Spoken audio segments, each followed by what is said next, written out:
Hey everybody, I'm here today to talk to you about enlightened thinkers.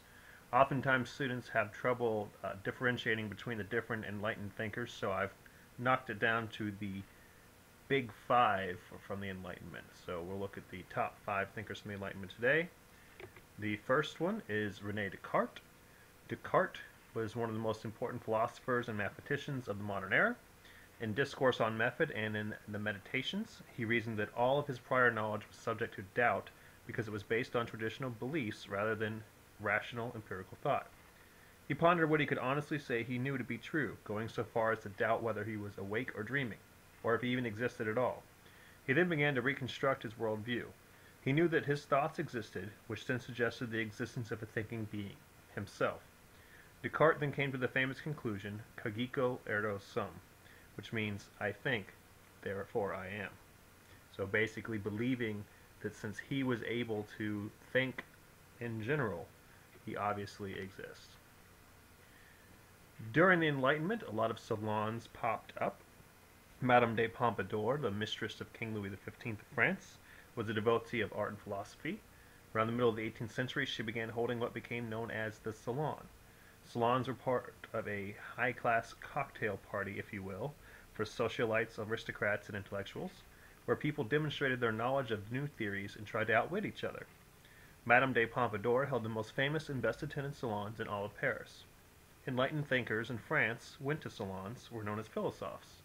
For a salon to be truly successful, it had to have a philosophe in attendance as kind of the showpiece, the person who everybody was coming to see. For example, somebody like Descartes, or maybe even Voltaire. Voltaire is one of the most famous philosophes. His real name was Francois-Marie Arouet, but known, of course, by his pen name Voltaire. A prolific writer, much of his work either satirized or attacked what he called the relics of medieval social order, in particular the church and the aristocracy. Despite his controversial ideas, he was in high demand at salons, not just in France but throughout Europe as well. He lived in the court of Frederick the Great for a time, and he was also friends with Catherine the Great. Above all, Voltaire attacked intolerance in society, politics, and religion. A famous quote usually attributed to Voltaire says, "I disapprove of what you have to say, but I will defend to the death your right to say it." He felt that all governments were susceptible to tyranny, but he would greatly admire the British novel. He liked Parliament, if you will. Thomas Hobbes, another Englishman, was one of the first thinkers to apply rational analysis to the study of government. In his famous work, The Leviathan, Hobbes attacked the notion of the divine right of kings, which held that monarchs ruled because they had been appointed by God. Instead, he believed that a ruler divined its sovereignty from the implicit consent of the people. Not surprisingly, this radical concept met with near universal disdain. Although it seemed to many that Hobbes was attacking the monarchy, in reality he actually favored having a strong monarchy or authoritarian ruler, because his conclusion was that people were driven by their passions and that they needed a powerful ruler to keep them in order. In other words, without a powerful ruler to tell people what to do, people would start to live lives that would be solitary, poor, nasty, brutish, and short, according to Hobbes. John Locke. John Locke was another Englishman. He disagreed with the notion of divine right. He had a very different view of human nature than Hobbes did. Locke posited that in the past, before people formed societies, they lived in a state of nature.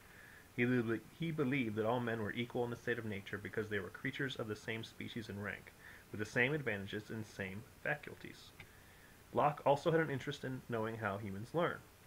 In his essay concerning human understanding, he argued that the mind of a newborn baby was tabula rasa, or a blank slate, upon which environment and experience would transcribe ideas and beliefs.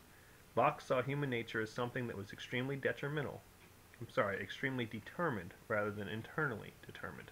Correspondingly, he stressed the importance of education.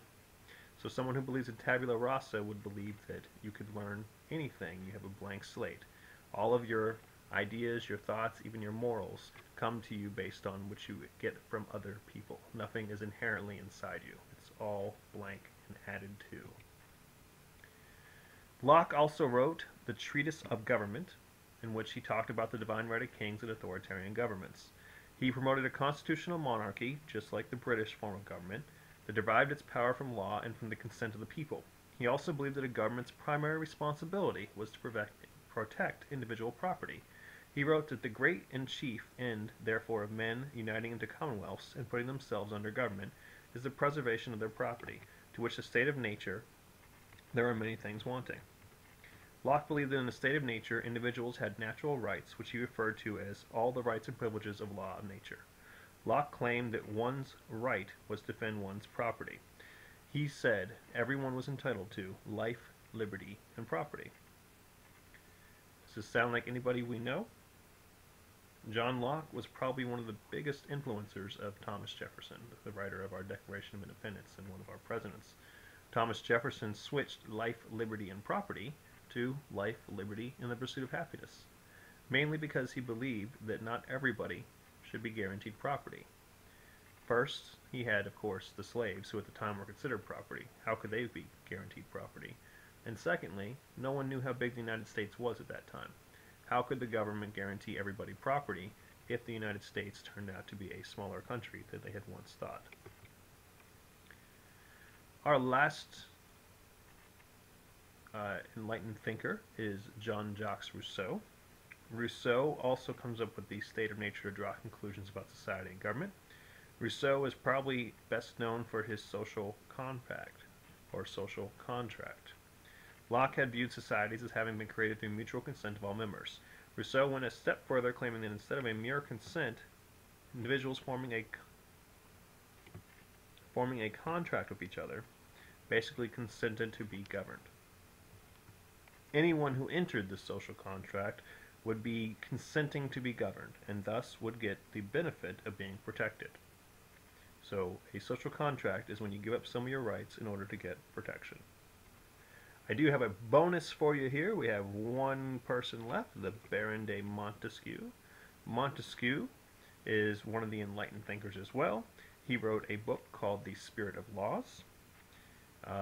In The Spirit of Laws, he laid out a comparative study of different governments, and he actually argued that all governments should have a separation of powers. So he's the guy who comes up with the legislative, executive, and judicial branches of government, if you will.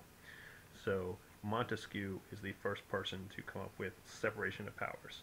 Separation of powers, of course, becomes very big with the United States and our U.S. Constitution, which shapes, of course, our government, the Constitution, the highest law in the land of America.